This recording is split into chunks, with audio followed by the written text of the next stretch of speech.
Cela s'est passé un de ces soirs chauds du Texas où l'air semble épais de rire et du parfum de maïs grillé. Nous étions dans le jardin de notre maison à Austin, des guirlandes lumineuses scintillaient, des amis dispersés sur des chaises de jardin, des bouteilles de bière suintant sur des tables d'appoint.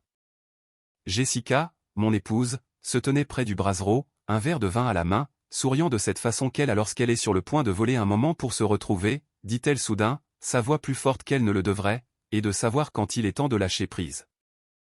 Y compris le mariage. Les rires autour de nous s'éteignirent comme si quelqu'un avait actionné un interrupteur. J'étais moi-même en plein milieu d'un rire, les yeux plissés d'amusement, la main à moitié tendue vers mon verre. Je n'ai pas bougé, je n'ai pas pu. L'air m'a coupé la respiration. Mon épouse, Jessica, gracieuse, posée, la femme autour de laquelle j'avais bâti 14 années de ma vie, venait de dire à une douzaine de nos amis les plus proches qu'elle voulait divorcer. « Jess, dis-je, à peine plus fort qu'un murmure. Qu'est-ce que tu fais ?» Elle évita mon regard, faisant tourbillonner le vin rouge comme s'il s'agissait d'un toast d'adieu. « Je suis juste honnête, Matt. Nous l'avons tous deux ressenti, n'est-ce pas? J'ai besoin d'espace. J'ai besoin de me respecter à nouveau. Là, maintenant. » Ma voix s'est brisée plus sèchement que je ne l'aurais voulu. « Je n'ai plus envie de faire semblant, » dit-elle, les yeux fuyant les visages silencieux de nos amis. J'ai le droit de vivre pleinement.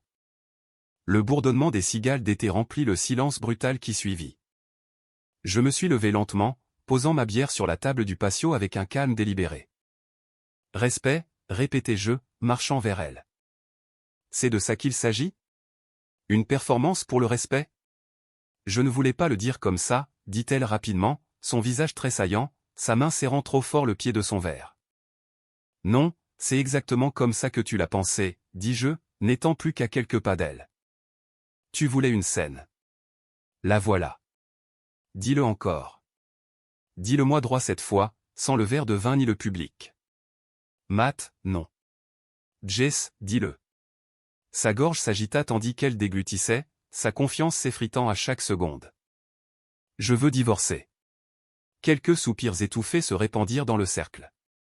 Le téléphone de quelqu'un vibra maladroitement. Le feu crépita. Pourquoi exactement, demandai-je, la voix calme, mais implacable. Pour attirer l'attention? Ou simplement parce que tu n'as pas eu le courage de le dire quand nous étions seuls? Parce que je suis fatigué, claqua-t-elle, rencontrant enfin mon regard. Je suis fatigué d'être invisible. J'ai crié dans ce mariage, et tu ne m'as pas entendu. Je la fixai un long moment. Alors, au lieu de parler, tu m'humilies. C'est comme ça que tu as trouvé ta voix. Ses yeux brillèrent, mais elle tint bon. Je n'avais pas prévu ça, Matt. Mais tu l'as répété, répondis-je. Mes mots étaient coupants, chaque syllabe comme une pierre dans ma gorge. On n'annonce pas une bombe pareille par accident. Nos amis ne savaient pas s'ils devaient se glisser à l'intérieur ou prétendre remplir à nouveau leur verre. Le jardin qui autrefois ressemblait à un foyer me semblait soudain être la scène d'une pièce pour laquelle je n'avais jamais auditionné. Je reculai, ajustant mon col. Tu aurais pu venir me voir d'abord. Tu ne l'as pas fait. Tu as fait tout un plat. Alors, quelle que soit la vérité que tu poursuis, Jessica, j'espère qu'elle vaut ce que tu viens de faire exploser. La fête se dispersa rapidement après cela, excuses murmurées et étreintes vides. Jessica disparut à l'intérieur sans un mot de plus. Je restai sur la terrasse, fixant la lueur mourante du brasero, écoutant le bourdonnement d'une vie qui s'effondrait silencieusement. Et ce fut la nuit où tout s'est brisé. Mais le pire n'était pas son annonce. C'était ce qui avait suivi, ce qui n'était pas arrivé. Le silence, l'absence, l'évitement, car ce moment n'était pas la trahison. C'était juste le début. De retour à la maison était silencieuse comme si elle retenait son souffle. La lumière du porche projetait de longues ombres à travers les fenêtres de devant, et la seule lumière à l'intérieur venait de la lampe de la haute de la cuisine, juste assez pour voir le contour de Jessica appuyée contre le comptoir, les bras serrés sur sa poitrine. Elle n'avait pas changé. Même chemisier crème de la fête, maintenant froissé, une manche glissant de son épaule comme si elle ne voulait pas non plus s'accrocher. Je n'ai pas claqué la porte, pas fait de scène, je suis juste entré lentement et régulièrement, comme le calme avant une tempête qui avait déjà eu lieu. Tu aurais pu dire n'importe quoi, commençai-je, la voix basse. N'importe où. Pourquoi avoir choisi là? La mâchoire de Jessica se crispa. Je n'avais pas prévu ça comme un monologue, Matt. Ce n'était pas un monologue. Je suis entré dans la cuisine, toujours calme, mais mon souffle était plus saccadé maintenant. Tu as levé ton verre comme pour trinquer, puis tu m'as éventré avec un sourire. Elle se détourna légèrement, posant ses mains sur le comptoir. Tu crois que j'avais envie de faire ça comme ça? Tu crois que c'était facile pour moi? Je me fiche de la facilité avec laquelle tu l'as fait. Je me fiche que tu l'aies fait tout court. Tu as regardé dans mes yeux, entouré de gens que nous connaissons depuis 10 ans, et tu as jeté une grenade dans mon giron comme si c'était une confession de soirée arrosée. Sa voix monta rapidement parce que, si je te l'avais dit en privé, tu l'aurais tordu comme tu le fais toujours. Tu tournes en rond, tu me fais sentir coupable, tu promets que les choses vont changer, puis rien ne change jamais. J'ai pris une respiration, me stabilisant. J'aurais écouté. Non, claqua-t-elle, se retournant brusquement pour me faire face, les yeux vitreux. Tu m'aurais géré, Matt, comme une situation à régler, pas comme une personne qui te supplie d'être vue. Je me suis appuyé contre le réfrigérateur, croisant les bras. Alors, ta réponse était de démanteler publiquement notre mariage comme s'il s'agissait d'une annonce de réseautage. Elle eut un mouvement de recul, juste un éclair, mais il était là. Je ne voulais pas mentir à nos amis, murmura-t-elle. Mais m'humilier. Ça, c'était ok, demandai-je plus doucement maintenant. Tu ne vois pas la limite que tu as franchie. Sa lèvre trembla, mais sa voix ne faiblit pas. Je l'ai franchie parce que tu ne sais même plus où elle se trouve. Je la fixai alors, et pour la première fois depuis longtemps, je n'étais pas en colère. J'étais abasourdi. Pas par les mots, mais par le vide qu'ils contenaient, comme si elle récitait quelque chose qu'elle s'était répété tant de fois. Elle a cessé de vérifier si c'était toujours vrai. Je ne sais même pas à qui je parle là, dis-je. Tu avais l'habitude de me parler comme si j'étais ta maison. Les épaules de Jessica s'affaissèrent un peu, mais elle ne parla pas. Tu as dit que tu criais dans ce mariage, continuai-je. Et je te crois, mais j'étais dans la même pièce. J'entendais le silence. Elle ne me regarda pas, se retourna simplement à nouveau, passant une main dans ses cheveux, la voix plus basse maintenant. Je ne voulais pas me disputer ce soir. Tu ne voulais pas te disputer? Je ris une fois, froid et las. Jess, tu as déclaré la guerre devant 12 personnes. Que espérais-tu que je fasse? Applaudir? Non, dit-elle presque en un murmure. Je pensais. Je pensais que si je le disais à voix haute, je le croirais enfin. Cela me piqua plus que je ne l'avais anticipé. Je fis un pas vers elle, réduisant la distance entre nous à rien d'autre que le comptoir de l'îlot. Eh bien, tu as eu ce que tu voulais, dis-je. Tu y crois maintenant? Elle hocha la tête une fois, à peine visible, mais ne dit rien. Je me penchai, la voix posée. Ne me fais plus jamais ça. Je peux supporter la douleur, mais pas comme ça. Pas quand je dois encore sourire et serrer des mains tout en saignant. Sa bouche s'ouvrit comme si elle avait quelque chose à dire, mais rien ne sortit. Je me retournai, attrapai mes clés sur le crochet et dis par-dessus mon épaule, je vais dormir à l'appartement. Jessica eut un tressaillement. Quel appartement? J'en ai pris un l'année dernière, dis-je sans la regarder, au cas où tu cesserais de me parler pour de bon. Elle ne me suivit pas jusqu'à la porte. Ne m'appela pas. Elle resta là, dans cette pâle lumière de la hotte, pieds nus et silencieuse, pendant que je sortais. Et alors que je m'éloignais de la maison, la colère ne monta pas. Elle s'enfonça comme un poids dans ma poitrine, comme un silence avec un pouls. Ce qui avait été nôtre me semblait maintenant être 2 personnes essayant de se surpasser dans le noir. Il s'était écoulé exactement 7 jours. J'étais assis seul dans une salle de conférence aux parois vitrées du centre-ville. La ville bourdonnait au-delà de la fenêtre. Des gens passaient sur le trottoir sans se douter qu'à l'intérieur, j'attendais une femme qui ne voulait plus être ma femme. Le parajuriste avait offert du café. J'ai dit non. Il y avait déjà assez d'amertume dans ma bouche. J'ai regardé l'horloge à nouveau. 42 minutes après l'heure de notre rendez-vous. Jessica ne viendrait pas. Pas d'appel, pas de texto, pas même un désolé passif-agressif. J'ai sorti mon téléphone, fixé le message non lu que je lui avais envoyé ce matin-là. Rendez-vous toujours à 14 h chez Locke et Moore. Gérons ça avec clarté. Au moins, elle l'avait lu. Elle m'avait laissé en plan. C'était le dernier clou dans le cercueil. J'ai remis les papiers dans l'enveloppe, me suis levé, et j'ai fait un signe de tête polie à la réceptionniste. Elle m'a lancé ce regard, celui que les gens vous jettent quand ils ne savent pas s'ils doivent dire « je suis désolé » ou simplement sourire et faire semblant que tout va bien. J'ai choisi le silence. Au moment où je suis entré dans le parking de ma résidence, le soleil était bas, projetant de longues ombres sur le béton écaillé et les numéros délavés de chaque porte. Appartement 2C, meublé, modeste, temporaire. J'ai laissé les lumières éteintes en entrant, jeté mes clés sur le comptoir et je suis resté là, laissant l'obscurité m'envelopper. Il n'y avait pas grand-chose à emballer. J'avais gardé l'appartement approvisionné du strict minimum, quelques vêtements, des articles de toilette supplémentaires, quelques tasses, et une vieille guitare que je n'avais pas touchée depuis des années. Mais ce soir, je n'emballais pas pour une nuit. J'emballais pour partir. Quand je suis retourné à la maison, il était presque 20 h. Sa voiture n'était pas dans l'allée. Probablement partie chez sa sœur, ou peut-être partie, tout simplement.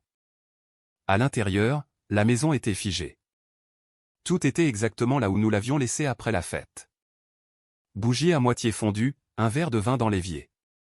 Son pull toujours jeté sur le bras du canapé comme un fantôme de cette nuit-là.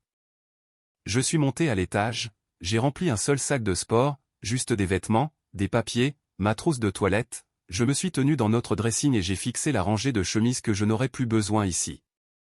Pas ici. Je n'ai pas pleuré, pas parce que je n'en avais pas envie, mais parce qu'il n'y avait plus rien à presser dehors. Le silence ne hurlait plus. Il me regardait simplement, comme s'il attendait que j'admette que c'était la fin. Je suis sorti de la maison que j'avais aidé à construire, j'ai fermé la porte à clé et je me suis retourné une fois, juste une fois, pour regarder en arrière. Pas d'adieu, pas de conclusion, juste le doux clic d'une porte qui se referme. Et c'était suffisant. 3 semaines passèrent. Certains jours, j'avais toujours l'impression d'être en long voyage d'affaires, comme si j'avais laissé ma vraie vie derrière moi par erreur, et que j'y retournerais n'importe quel jour, glisserais ma clé dans la porte d'entrée, entrerais et entendrais la voix de Jessica depuis la cuisine. Mais ce jour n'est jamais venu. Alors, j'ai arrêté de l'attendre. Les matins sont devenus prévisibles. Je me réveillais à 6h15 précise. Je préparais le même café, noir, sans sucre. Une promenade de 10 minutes jusqu'à la salle de sport sur la 5e rue. 45 minutes de musculation, puis une douche rapide avant de me diriger vers le cabinet. Je gardais tout sur les rails. La routine était plus sûre que le questionnement. Les soirées étaient plus calmes. Parfois, je marchais sur le sentier près de la rivière. Parfois, je conduisais simplement avec les vitres baissées, laissant l'air d'Austin balayer mes pensées. L'appartement était propre, stérile. Le réfrigérateur contenait rarement plus que des œufs, des kits de salade et des restes de plats à emporter à moitié terminés. Je n'étais pas seul, juste léger, détaché, ce qui, à sa manière, était proche de la paix. La plupart de mes anciens amis s'étaient dispersés après l'université, mais quelques-uns étaient encore dans la région. Un samedi après-midi, j'ai retrouvé Brian et Malik, des gars avec qui je n'avais pas passé de temps depuis des années. Nous avons pris un café dans ce petit endroit près de Barton Springs. C'était étrange de retrouver si vite nos anciens rythmes. Malik rit au milieu d'une conversation et se pencha en arrière sur sa chaise. « Mec, je ne t'ai pas vu aussi détendu depuis la première année. Qu'est-il arrivé à Monsieur Tabler ?» Brian l'a interrompu. Jessica l'avait calmé. « Tu te souviens comme il était intense avant ?» J'ai esquissé un petit sourire, tapotant ma tasse. Elle ne m'a pas calmé. Je me suis calmé parce que j'ai arrêté de faire semblant. Cela les a pris au dépourvu pendant une seconde, mais ils n'ont pas insisté. J'ai apprécié cela. Pourtant, j'ai remarqué comment chaque conversation avec quelqu'un qui me connaissait depuis cette époque finissait par tourner autour d'elle. « Vous deux, vous êtes toujours en train de régler les choses ?» avait demandé Malik, veillant à ne pas paraître trop curieux. J'ai secoué la tête. Elle n'a pas appelé, pas une seule fois. La vérité était que Jessica avait disparu. Après avoir séché le rendez-vous au cabinet d'avocat, elle n'avait donné aucune suite. Pas de texto, pas de messages vocaux, même pas une petite relance juridique passive. C'était comme si elle avait lâché la bombe du divorce devant tout le monde, puis avait sauté du bord de la terre. Pendant un moment, j'ai pensé qu'elle avait peut-être besoin de temps. Peut-être que le deuil avait son propre langage, et que le sien n'incluait pas encore de mots. Mais après 3 semaines de silence, j'ai cessé de traduire. Je me suis dit que j'en avais fini d'avoir besoin de raisons de quelqu'un qui ne pouvait pas les donner. Je ne la détestais pas. Je n'étais pas en colère. Plus maintenant. Mais je n'étais pas curieux non plus. Un soir, j'étais assis sur un banc près du lac Lady Bird, regardant l'eau scintiller sous les lampadaires. Un couple est passé main dans la main, riant de quelque chose de stupide et de domestique. Je ne les ai pas enviés. Je n'ai pas regretté ce qu'ils avaient. Mais je me suis demandé combien de moments calmes comme celui-là Jessica et moi avions laissé passer. Combien de fois avions-nous laissé la routine devenir la peinture murale, juste un fond, et maintenant les murs étaient nus. Je me suis levé, étiré mes jambes, et j'ai murmuré quelque chose que je ne m'attendais pas à dire à voix haute. J'espère qu'elle trouvera ce qu'elle cherche. Ce n'était pas amer. C'était juste la vérité. Elle était partie avec un besoin que je ne pouvais pas nommer. Et peut-être que ce n'était plus mon travail d'essayer. La brise du soir s'est levée. J'ai mis mes mains dans les poches de ma veste et j'ai commencé à marcher vers le parking. Une tristesse calme habitait maintenant en moi. Quelque chose de silencieux et d'étrange. Mais il y avait aussi de l'espace à côté. De l'espace où les choses pouvaient grandir. Pas aujourd'hui. Peut-être pas demain, mais bientôt. C'était un mardi. Un de ces jours moites d'Austin où l'air semble trop épais pour se donner la peine de se disputer. J'étais en file d'attente au porte-s de lit sur Congress, un endroit que j'avais redécouvert récemment. Peu de gens savaient qu'il faisait encore le roast beef sur Seigle comme il y a 10 ans. J'étais à mi-chemin de vérifier mes emails sur mon téléphone quand j'ai entendu une voix familière derrière moi. Matt. Je me suis retourné et il était là, Kevin Waller. Même sourire de travers, portant toujours trop de crème solaire pour quelqu'un qui n'était pas près d'une plage. Nous ne nous étions pas vus depuis des années, mais la poignée de main était automatique. Kev, dis-je, lui faisant un signe de tête. Tu utilises toujours cette même lotion après rasage, il a souri. J'ai pensé rester avec ce qui fonctionnait en 2008. Nous avons ri, avancé dans la file, puis, comme ça, nous sommes retombés dans notre ancien rythme. Après avoir pris nos sandwichs, nous avons fini par partager une petite table près de la fenêtre. Je n'avais pas prévu de rester longtemps, mais quelque chose dans le cliquetis tranquille des couverts et le bourdonnement sourd du centre-ville à l'extérieur m'a fait rester. Kevin a parlé de travail. J'ai parlé de ses enfants. Il m'a montré une photo de son Golden Retriever avec des lunettes de soleil. Nous avons gloussé comme si les choses étaient simples, mais le moment attendait. Je pouvais voir une construction derrière ses yeux. Et, comme prévu, à peu près à mi-chemin de son sandwich, il l'a posé et s'est éclairci la gorge. Et, je ne sais pas si quelqu'un te l'a déjà dit, commença-t-il à propos de la mère de Jess. Ma mâchoire s'est crispée sans que je le veuille. J'ai gardé les yeux sur mon sandwich. Kevin a hésité, puis a continué. Sa mère a eu un AVC le même jour. Celui où tu attendais au cabinet d'avocat. J'ai finalement levé les yeux. Sa voix s'était adoucie. Je n'ai entendu que par Jamie. Il paraît que c'est arrivé ce matin. Jess faisait des allers-retours entre Saint-David et... Il s'est arrêté en voyant mon expression. Elle aurait dû te le dire. Je sais. Je me suis assis, essuyé mes mains avec la serviette et j'ai hoché la tête une fois. Elle ne l'a pas fait, dis-je. Elle a annoncé à tout le jardin qu'elle voulait divorcer, puis elle a disparu. Kevin a baissé les yeux, ses doigts jouant avec la croûte de son sandwich. Je pense qu'elle a paniqué. Elle n'a jamais voulu. J'ai levé doucement la main, l'arrêtant au milieu de sa phrase. Je n'ai plus envie d'explication, dis-je. Ni froid, ni dur, juste clair. Kevin cligna des yeux, puis hocha lentement la tête, ses épaules se détendant un peu. Je comprends ça, dit-il. Vraiment, je comprends. Le silence s'est installé entre nous un instant, mais il n'était pas lourd. Juste honnête. Je ne la déteste pas, ajoutai-je. J'ai juste arrêté d'avoir besoin qu'elle rende les choses logiques. Kevin m'a offert un petit sourire. C'est probablement la chose la plus saine que j'ai entendue depuis longtemps. J'ai repris mon sandwich. Il m'a fallu 15 ans et une implosion complète pour arriver ici. Il rit, un vrai rire cette fois. Nous avons fini notre déjeuner presque en silence. Et quand nous nous sommes levés pour partir, il m'a tapoté l'épaule. Tu as l'air bien, mec. Comme libre. Pas d'une manière bizarre. Juste comme quelqu'un qui a cessé de porter trop de choses. J'ai hoché la tête. Je suis plus léger. Pas plus heureux, pas plus triste, juste plus léger. Kevin s'attarda un instant, puis hocha la tête en signe d'adieu et s'éloigna vers son pick-up.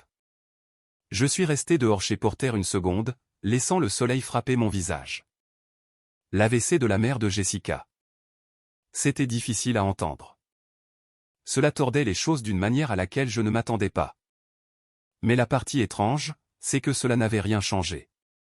Parce que si Jess n'avait pas pu me le dire à ce moment-là, alors que tout était déjà en train de se briser, peut-être que Jessica et moi étions déjà des étrangers avant même que ce moment n'arrive. Et que doit-on à un étranger qui vous a aimé autrefois? On lui souhaite la paix et on continue son chemin. Le toit-terrasse bourdonnait, musique douce, cliquetis des verres, rire se mêlant au parfum des sliders grillés et du Cologne. C'était l'anniversaire d'Evan. Je n'avais pas prévu de rester longtemps. 5 mois s'étaient écoulés et j'étais enfin habitué à entrer et sortir des cercles sociaux sans que le nom de Jessica ne soit mentionné, jusqu'à ce que je la voie.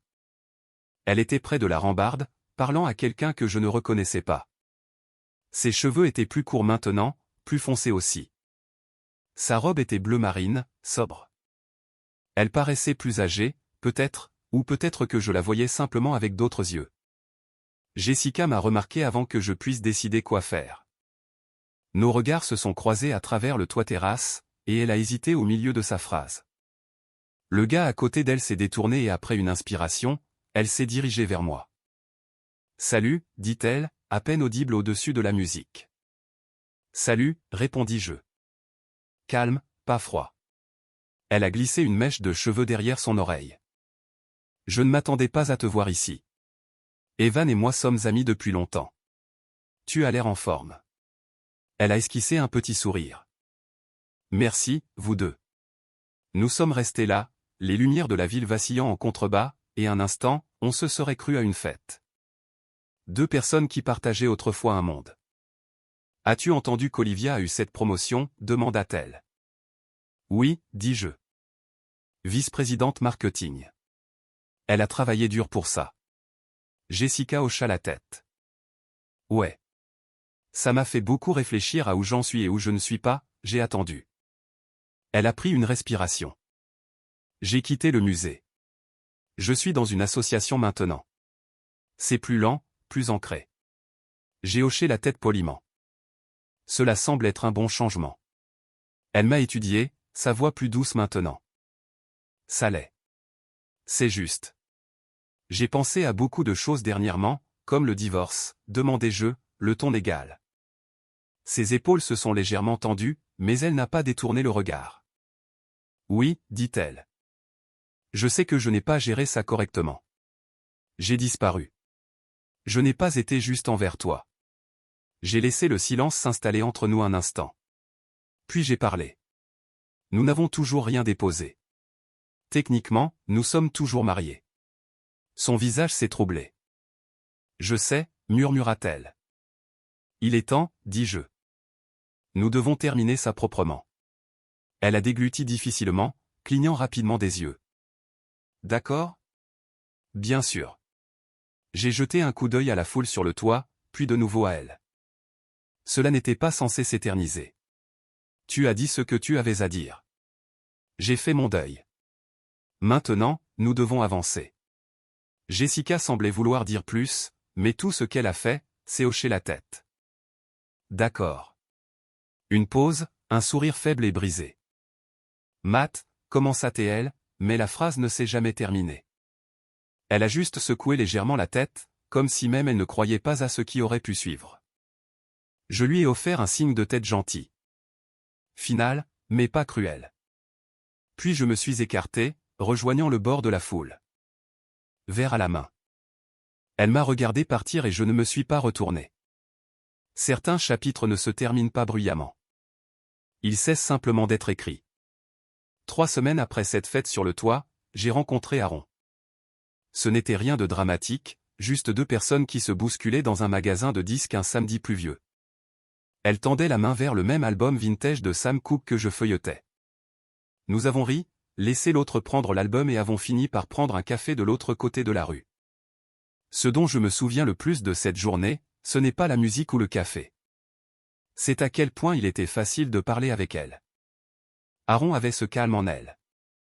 Réfléchie sans effort, curieuse sans forcer. Elle travaillait comme éditrice indépendante, vivait dans le sud d'Austin et aimait se promener sur les sentiers avec son vieux chien de sauvetage, Riley. Son rire était chaleureux, et quand elle souriait, elle ressemblait à quelqu'un qui avait choisi la paix plus d'une fois. Nous ne nous sommes précipités dans rien, mais après quelques rencontres, quelque chose de calme a commencé à se construire entre nous. Les après-midi se transformaient en longues promenades sous des chênes sans feuilles, parlant de groupes préférés, de désastres de road trip, de livres que nous prétendions tous deux avoir terminés mais ne l'avions pas fait. Il n'y avait pas de pression, pas d'attente, juste le présent. Et pour la première fois depuis longtemps, je n'avais pas l'impression de devoir m'expliquer. Puis un dimanche après-midi, nous nous sommes retrouvés dans un petit café douillet près de Zilker. La pluie tambourinait doucement contre les fenêtres tandis qu'un jazz indépendant fredonnait dans les haut-parleurs. Aaron me racontait comment elle avait un jour écrit un livre de cuisine anonymement pour un chef qui ne savait pas faire bouillir des pâtes. J'ai ri, manquant de m'étouffer avec mon latte. S'il te plaît, dis-moi qu'il avait au moins de bonnes photos. Les meilleures, elle a souri. Ce qui est super quand ça ressemble à des nuages mais que ça a le goût de boules de polystyrène. J'ai secoué la tête, toujours souriant, quand je l'ai senti, ce changement subtil dans l'atmosphère. J'ai jeté un coup d'œil par-dessus l'épaule d'Aaron. Jessica. Elle était assise seule dans le coin près de la fenêtre, une cappuccino à moitié vide devant elle, un livre de poche entre les mains qu'elle lisait clairement. Son regard était fixé sur moi. Pas de colère, pas de drame, juste de l'immobilité, comme si elle s'était figée en pleine pensée. J'ai maintenu son regard une seconde seulement avant de me retourner vers Aaron, qui n'avait pas encore remarqué le changement. Alors, qu'est-il arrivé au gars des pâtes, demandai-je, ramenant mon attention sur notre table. Aaron a haussé un sourcil. Il a signé un contrat avec une marque de plats préparés. Bien sûr, l'Amérique aime les mensonges surgelés. J'ai ri, secouant à nouveau la tête, mais je pouvais toujours sentir les yeux de Jessica comme une chaleur sur ma nuque. À un moment donné, Aaron s'est penché, brossant quelque chose sur la manche de ma chemise, et j'ai jeté un coup d'œil au-delà d'elle. Jessica avait baissé les yeux. Ses mains étaient serrées autour de la tasse. Son livre avait légèrement glissé et s'était fermé sur ses genoux. Elle ne faisait plus semblant de lire. Pourtant, je n'ai pas fait de signe de la main. Je ne suis pas allé la voir. Je n'ai même pas hoché la tête. Pas parce que je voulais la blesser, mais parce que ce moment n'était plus le sien. Il était le mien. Aaron a continué de parler et j'ai continué d'écouter. Vraiment écouter. Le nœud dans ma poitrine qui se resserrait habituellement dans des moments comme celui-ci n'a même pas bougé. Pas de panique, pas de nostalgie, pas d'envie de réparer quoi que ce soit. Jessica faisait partie de mon histoire, mais pas de mon présent, et pas de ma table. Nous avons fini nos boissons, sommes sortis sous la pluie et avons partagé un rire discret quand aucun de nous n'avait apporté de parapluie. J'ai tenu ma veste au-dessus de sa tête pendant que nous traversions la rue en courant. Je n'ai pas regardé en arrière. Ce chapitre était déjà terminé. Au moment où l'automne est arrivé, la lumière de la ville a commencé à changer. Cette brume ambrée plus douce qui rendait même les parkings poétiques pendant 1 minute ou 2. La chaleur diminuait. Montant avec Aaron aussi. Nous n'avions pas eu de dispute. Pas d'éclat, juste un dérive. Le genre de silence qui n'est pas tendu, juste vide. Comme une chanson qui s'estompe au lieu de se terminer. Nous nous sommes rencontrés pour un dernier déjeuner, sachant tous les deux que ce serait le dernier. Aaron a souri pendant, a dit qu'elle était reconnaissante que nous nous soyons rencontrés. J'ai fait écho à cela. Puis nous nous sommes fait 2 accolades et c'était ça. Cela ne m'a pas brisé. Cela ressemblait juste à prendre une route tranquille que vous n'aviez pas l'intention de prendre. Puis réaliser qu'elle ne mène nulle part. Quelques semaines plus tard, un mercredi après-midi gris, le nom de Jessica s'est allumé sur mon téléphone. Jess, on peut parler? Juste un café. Sans pression. Notre ancien endroit. C'était le premier message qu'elle m'envoyait depuis des mois. Pas de contexte, pas de suivi. J'ai fixé l'écran pendant un long moment. J'ai failli ne pas répondre, mais quelque chose dans la simplicité de ces mots m'a poussé. Pas la curiosité, pas l'espoir, juste une affaire inachevée. Alors, j'ai dit oui. Nous nous sommes retrouvés dans un petit café sur East City H, celui que nous avions revendiqué comme le nôtre pendant les premières années. Il n'avait pas beaucoup changé. Les mêmes tabourets bancals au comptoir, la même murale écaillée près de l'entrée. Mais nous avions changé. Jessica était déjà là quand je suis arrivé, assise dans le box du fond, tripotant le bord de sa serviette. Elle a levé les yeux quand elle m'a vu, ses yeux incertains. « Salut », dit-elle, se levant à moitié comme si elle n'était pas sûre qu'un câlin serait toléré. Je lui ai fait un signe de tête poli et me suis assis. « Salut ». Elle avait l'air plus âgée, pas fatiguée, juste burinée, plus douce. Son maquillage était minimal. Ses cheveux tirés en arrière. Elle ressemblait à quelqu'un qui avait beaucoup appris à ses dépens. « Je ne savais pas si tu viendrais », dit-elle après un temps. J'ai haussé les épaules. La curiosité, je suppose. Elle a souri faiblement, puis a croisé les mains devant elle. J'ai entendu parler d'Aaron. J'ai hoché la tête, gardant ma voix égale. Ça s'est terminé comme ça a commencé. En silence. Elle semblait gentille. Elle l'était, dit Jessica, la voix plus basse maintenant. Elle a expiré, regardant par la fenêtre. Puis, sans préambule, elle l'a dit. Je suis désolé, Matt. Les mots sont restés là, simples et nus. Aucun ton défensif, aucune justification. J'ai géré les choses terriblement. La façon dont je suis parti, la façon dont je vous ai tout dit. J'ai repassé cette nuit dans ma tête 100 fois, essayant de comprendre qui était cette version de moi. Je n'ai rien dit. L'ai juste laissé parler. Je pense que j'essayais de te punir pour des choses que je n'ai jamais eu le courage de nommer. Mais avec le recul, je pense que je me punissais surtout moi-même. J'ai remué la mousse dans mon café, les yeux fixes. Je t'ai dit une fois, ce qui a fait mal, ce n'est pas la décision. C'est le théâtre. Elle eut un petit tressaillement, hochant la tête. Je sais. J'en ai fait un spectacle. Et tu étais le public et la cible. Sa voix s'est légèrement brisée. Je n'attends rien de toi. Pas maintenant. J'avais juste besoin de le dire. Je suis désolé de la façon dont j'ai traité quelqu'un qui ne m'a offert qu'un amour constant. Je l'ai regardé baisser les yeux, clignant durement des paupières. Une minute s'est écoulée entre nous, pleine de café, de vapeur et de distance. J'accepte tes excuses, dis-je, calme mais inflexible. Mais cela ne signifie pas que quelque chose est annulé. Je sais, murmura-t-elle.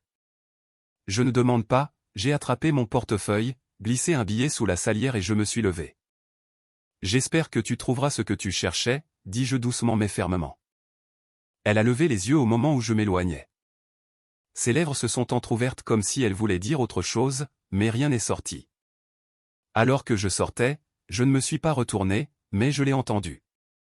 Ce son doux et étouffé de quelqu'un qui essaie de ne pas pleurer en public. Et je n'ai pas arrêté de marcher parce que certaines choses ne sont pas cruelles. Elles sont juste terminées. Quelques jours après la rencontre au café, Jessica m'a envoyé un autre message. Jess, si tu es d'accord, peux-tu passer à la maison? Il y a quelque chose que je veux te montrer. Je promets que ce n'est pas à propos de nous. Je l'ai fixé plus longtemps que je n'aurais probablement dû. La maison. Je n'avais pas remis les pieds dans cet endroit depuis la nuit où j'avais fait mon sac et l'avais laissé derrière moi sans un regard en arrière. Je m'étais dit que j'en avais fini d'avoir besoin de conclusions. Mais il y avait une étrange gravité dans ce texto, comme si la maison attendait aussi. Je suis entré dans l'allée juste après 18 heures. La lumière du porche était allumée, projetant de longues ombres familières sur la brique. Rien n'avait changé. Jessica a ouvert la porte avant que je puisse frapper. Elle n'a pas souri, n'a pas dit bonjour, elle s'est juste écartée. Tu peux entrer. J'ai marché lentement, comme si j'entrais dans un souvenir qui ne m'appartenait plus vraiment.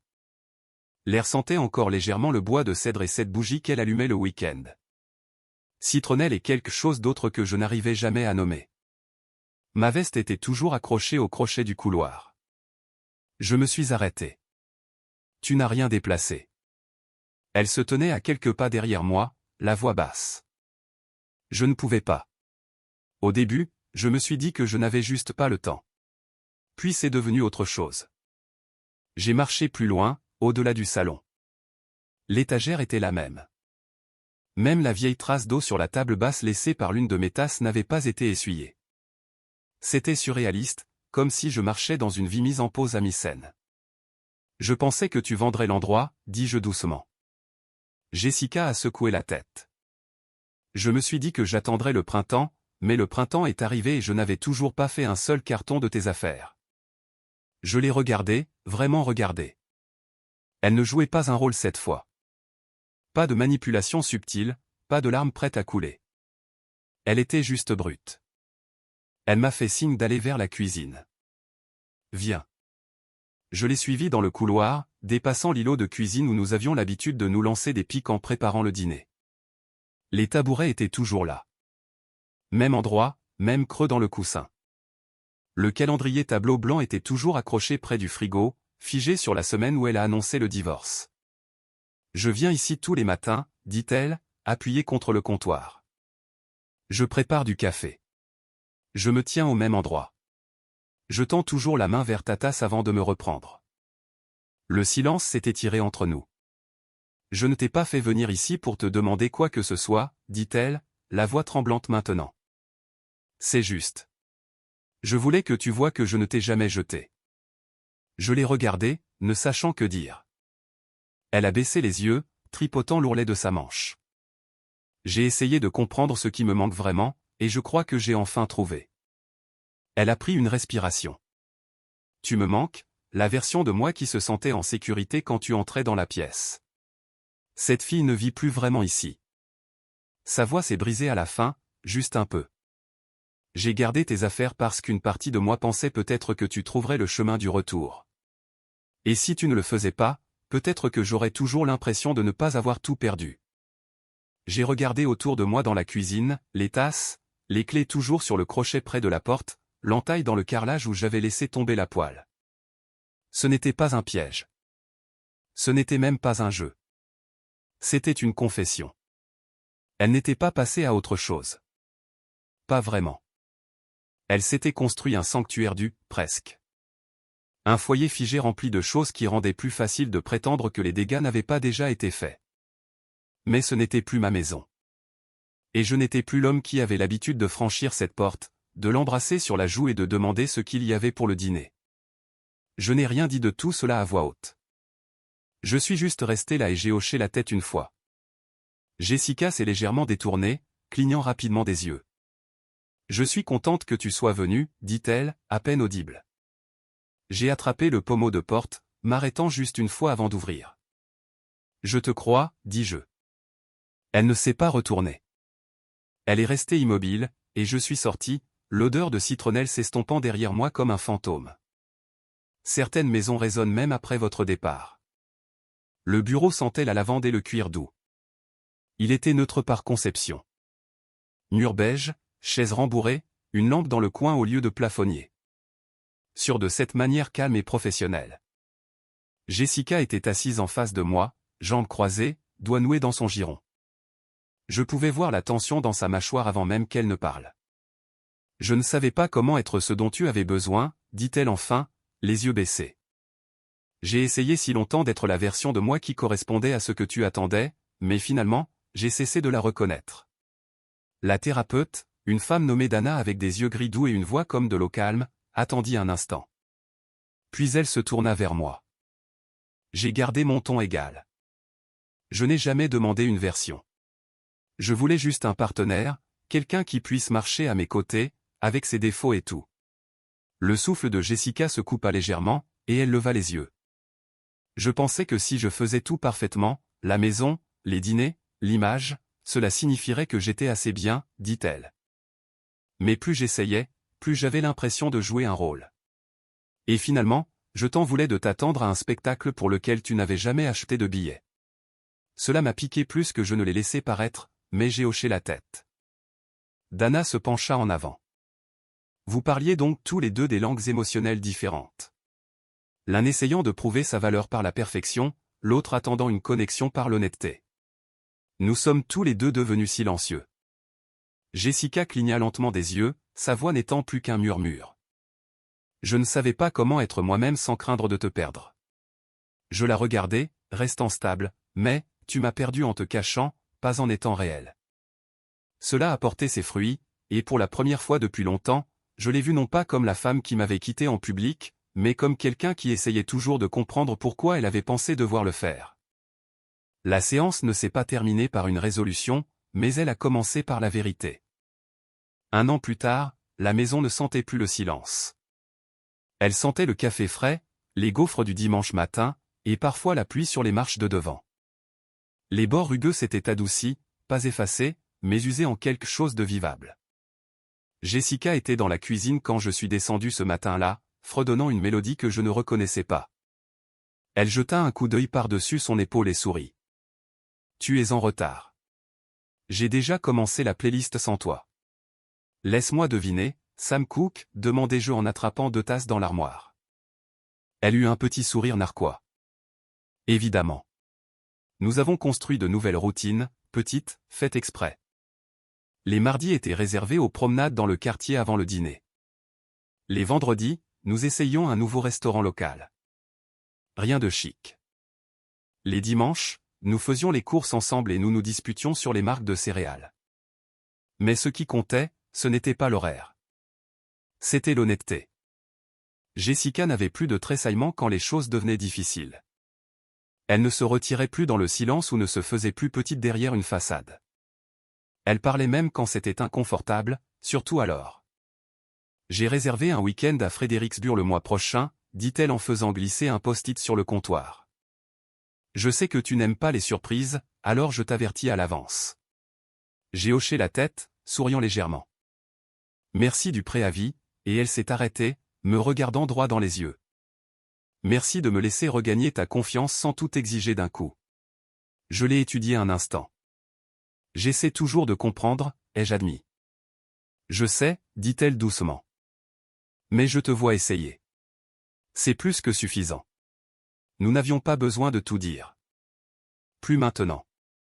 Certaines histoires d'amour ne commencent pas par une étincelle. Elles redémarrent avec des mains fermes, posant brique après brique là où quelque chose s'était fissuré. La nôtre ne concernait plus ce que nous avions perdu. Elle concernait ce que nous avions choisi de reconstruire ensemble.